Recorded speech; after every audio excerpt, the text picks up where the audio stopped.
The library closed at midnight, but I had stayed until 2, alone with the scent of old paper and the hum of fluorescent lights that never quite reached the furthest stacks.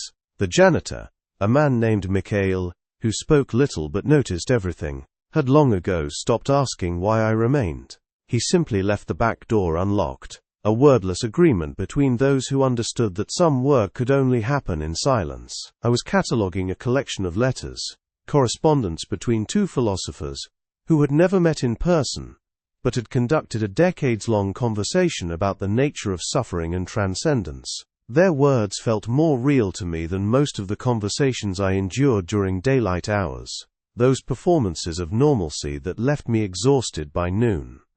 Tonight I had found something. Tucked inside the final letter, dated 3 days before the younger philosopher's death, was a photograph of a lamp. Just a lamp, oil-burning brass, unremarkable except for the inscription on its base that I could barely make out in the faded image. I pulled the magnifying glass from my desk drawer and leaned closer. The words appeared in Latin, Qui ambulat in tenebris nescit quo vadat. He who walks in darkness knows not where he goes. Beneath it, in smaller script, a second line, Sed lux parva veam monstrat. But a small light shows the way. I sat back, the letter still in my hand. The younger philosopher had written about the lamp in his final days, explaining that he had purchased it at a market in Vienna, and that its inscription had become his life's answer to despair. We cannot illuminate everything, he had written. We cannot make the whole world see. But we can hold steady for the few who stumble into our small circle of warmth. This is not failure, this is the purpose. You are still here. Mikhail's voice came from behind me, not startled, simply observing. He approached with 2 cups of tea, the ritual we had developed over the months. He set one beside my elbow, and stood looking at the photograph. What is this? A lamp, I said, and an answer to a question I have been asking my whole life. He leaned closer, reading the inscription with difficulty. What question? I hesitated, then spoke the words I had never said aloud. Whether it is enough to matter to just a few people. Whether a small light counts when the world demands bonfires. He nodded slowly, as if this made perfect sense. Mikhail had survived something. I knew that much from the careful way he moved through the world, from the occasional shadow that crossed his face when students laughed too loudly in the reading room. We had never discussed it. Some recognitions do not require words. My grandmother had a saying, he offered, still looking at the photograph. She would say that some people are born with too much light inside them, and the world keeps trying to blow it out. The world wants you to burn bright and fast to consume yourself for an audience, but if you protect the flame, even a small one, you can guide people through any darkness. The bonfire burns out. The lamp endures. After he left, I reread the philosopher's final letter. He described how he had spent his life believing his work meant nothing because it reached so few, because universities rejected him. After all, his books sold in dozens rather than thousands. Then, in his last week, he had received a letter from a stranger, a woman who had found his writing in a used bookshop and said it had saved her life. Just one person. But she understood everything he had tried to say, had seen what he was illuminating. And she was passing it forward to others who needed exactly that quality of light. I realize now, he had written, that I was asking the wrong question. Not will I be famous, but will I be true? Not will many see, but will the right ones find their way? The lamp asks us, what kind of light will you be? I pinned the letter beside the photograph and sat in the quiet for a long time, feeling something shift inside me. The next morning I met Eva in the graduate common room, where she was holding court as usual, surrounded by colleagues who orbited her charisma like moths around a bonfire. She was brilliant and she knew it, publishing in journals that rejected my submissions without comment, and being invited to conferences in Prague and Barcelona, while I remained here, cataloguing other people's thoughts. We had been friends once, or something like friends. Bound by a shared fascination with phenomenology and late-night conversations about consciousness. Then she had read my dissertation draft and told me, with what she probably thought was kindness, that I needed to simplify my arguments, make them more accessible, stop getting lost in tangents about meaning, and start focusing on what could be quantified and proven. "Evelyn," she called when she saw me, waving me over with the confidence of someone who assumed their invitations would be accepted. "Tell Marcus about your archive project. He is writing about solitude and creative work. You would be perfect."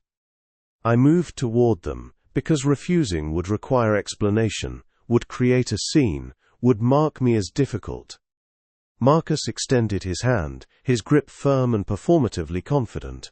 "Eva says you have been buried in letters for months. Sounds fascinating. What is your angle?" My angle? I thought about the lamp's question, about the philosopher's realization that came too late in his life. I thought about the woman who had found his book in a used shop and been saved by it. Then I looked at Marcus, at his expensive watch and calculated charm, at the way he was already composing his next sentence before I had finished speaking. "I am studying what it means to illuminate meaning in a world that only measures brightness," I said. "The difference between being a bonfire that everyone sees but burns out quickly, and being a lamp that guides a few people home." Eva laughed, but there was an edge to it. "Very poetic, Evelyn. But what is the research question? What are you actually arguing?" "That impact and visibility are not the same thing. That some lights are meant to burn differently." Marcus nodded politely, already losing interest. "Well, when you have something more concrete, let me know. I have connections at a few journals. Always happy to help a fellow traveler." I smiled and extracted myself. Eva caught my arm as I turned. "Are you all right? You are starting to sound a bit," she searched for the word, "isolated. You spend too much time alone with those letters. You need to engage more, network, and think about your career."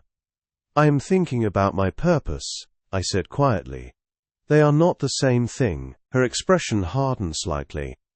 "In academia, Evelyn, they have to be. You cannot eat purpose. You cannot pay rent with meaning." I left her there, and returned to the archive, the philosopher's words still echoing. "The world wants you to burn bright and fast, to consume yourself for an audience." I had been trying so hard to be the bonfire Eva represented, to shine in ways that violated my nature, exhausting myself in the effort to illuminate everything for everyone. But what if that was never my purpose? That evening, I returned to find that someone had been through the letters. They were not disturbed exactly, but I could tell. I had left them in a particular order, and now they were different, just slightly. The photograph of the lamp was gone. I searched through every folder, every envelope, growing more frantic as the minutes passed. Mikhail found me on my hands and knees, looking under the desk. "What is lost?" he asked. "The lamp," I said, and heard the desperation in my voice. "The photograph. Someone took it. I needed it. I needed to remember the question." He helped me search methodically and thoroughly, but we found nothing. Finally, he sat across from me, his weathered hands folded on the desk. "What was the question?" "What kind of light will I be?" I said, and suddenly I was crying, months of exhaustion and doubt finally breaking through. I thought I had finally found an answer. I thought I understood. But without the lamp, without the proof that someone else asked this question and found peace with it, I do not know if I can trust it. Mikhail was quiet for a long moment. Then he said, "My grandmother survived the siege, 900 days in Leningrad. She told me that the people who saved the most lives were not the ones with the loudest voices or the brightest flames. They were the ones who kept one small candle burning in their window, night after night, so that people stumbling through the dark streets knew where to find warmth. Many of those people never knew how many lives they saved. They just kept their lights steady." "But how did they know it was enough?" I asked. "How did they bear not knowing if it mattered?" "They could not know," he said. "That was the test. To keep the light burning without proof that anyone would see it." to trust that the right people would find their way. 3 days later, I found EVAA in her office, door open, typing rapidly on her laptop. I knocked and she glanced up, smiling that bright, professional smile. "Evelyn, come in. I have been meaning to talk to you." I stepped inside and closed the door. She watched this with mild curiosity. "I know you took the photograph," I said, keeping my voice level. "From the archive. The lamp." Her expression shifted, surprise followed by something harder. "I did not take anything. I borrowed it. I was going to return it. Marcus wanted to see it for his project, and frankly, Evelyn, you have been hoarding that collection for months. Research is meant to be collaborative." "That is not collaboration," I said. "That is taking what you want and calling it sharing." She stood now, her smile gone entirely. "You need to be careful about making accusations like that. You are already on thin ice with the department. Your productivity is abysmal. You refuse to engage with current methodologies. And now you are acting paranoid about a photograph. Maybe you should take some time off." I looked at her, and saw clearly what I had been refusing to see for months. Eva was the bonfire, brilliant and visible and consuming everything around her for fuel. She could not understand the lamp's question because she had never doubted her own brightness, had never wondered whether visibility and meaning were the same thing. She took the photograph not because she understood its significance, but because she saw everything as material to feed her own flames. "You are right," I said quietly. "I do need time off. Because I have been trying to become you, and it is killing everything that makes me who I am." Her face went pale. "What?" "The lamp asks a question," I said. "What kind of light will you be? You have your answer. You are the bonfire everyone sees. You burn bright, consume everything around you, and draw people to your heat. But I am not meant to be that. I am meant to be the small, steady lamp that guides a few people home, and I have been exhausting myself trying to be something I was never meant to become." I turned and walked out, leaving her standing in her office. I went to the archive, gathered the letters, and brought them to the department head. I explained that I needed to take a leave of absence, that the collection should be given to someone else, and that I had reached the limits of what I could accomplish here. He seemed relieved more than anything, one less problem to manage. I cleaned out my desk that afternoon. Mikhail found me carrying boxes to my car. "You are leaving," he said. Not a question. "For now." I set the last box in the boot and turned to face him. "Thank you for the tea. And for the story about your grandmother. You helped me answer the lamp's question." He nodded slowly. "And what answer did you find?" "That I am not meant to illuminate everything," I said. "Just enough for the ones who need exactly my frequency of light to find their way. That this is not a failure. That this is the purpose." "And the photograph?" "I do not need it anymore. The question is inside me now." I drove home through streets still bright with afternoon sun, past cafes where people sat laughing, past the university that had demanded I become a bonfire, when I was only ever meant to be a lamp. My flat was small, cluttered with books and half-finished projects, but it was mine. I made tea and sat by the window, watching the light change as evening approached. The photograph appeared 3 days later, slipped under my door in an unmarked envelope. No note, no explanation. Just the image of the lamp with its Latin inscription. I held it for a long time, then pinned it to the wall above my desk. Eva had returned it, or someone had. It did not matter now. The question had already done its work. I began to write that night, not for publication, not for any audience except the one that might someday stumble upon these words the way I had stumbled upon those letters. I wrote about what it means to protect a flame in a world that values only the brightest fires. About the philosopher who spent his life believing he had failed until one letter showed him otherwise. About Mikhail's grandmother, and the candles in Leningrad windows. I wrote until dawn, and when I finally stopped, exhausted but strangely peaceful, I understood that I had answered the lamp's question with my life, not just with words.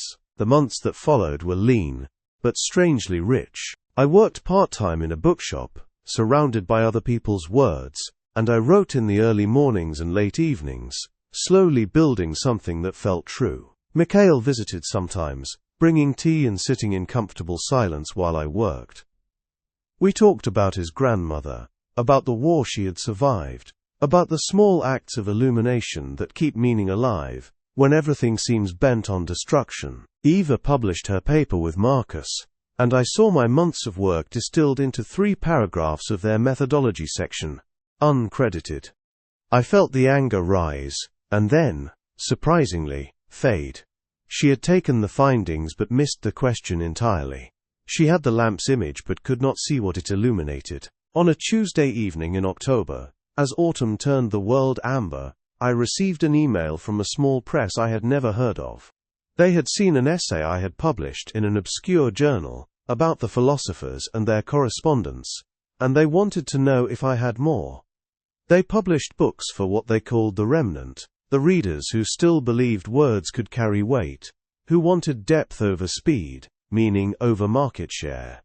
"We are looking for depth, not dazzle," the editor wrote, "the kind of light that guides rather than blinds." I looked at the photograph still pinned above my desk, at the inscription that had become my answer to every doubt. Qui ambulat in tenebris nescit quo vadat, sed lux parva via monstrat. He who walks in darkness knows not where he goes, but a small light shows the way. I wrote back and said yes. I had more. I had been writing it all along, answering the lamp's question with every word, choosing to be the small steady flame, rather than the brilliant bonfire that consumes itself. The book would take 2 years to finish, sell fewer than 1,000 copies, and reach almost no one, according to every algorithm and metric, but it would reach exactly who it needed to reach, and they would recognize the light I was holding, and they would carry their own lamps forward into their own darkness, and that would be enough. If this were your mirror, if you recognize something in these words, then perhaps you already know what the lamp asks. Not whether your light is bright enough to be seen by everyone, but what kind of light you are meant to be. Not whether you can illuminate everything, but whether you have the courage to hold steady for the few who stumble into your small circle of warmth and find, at last, their way home.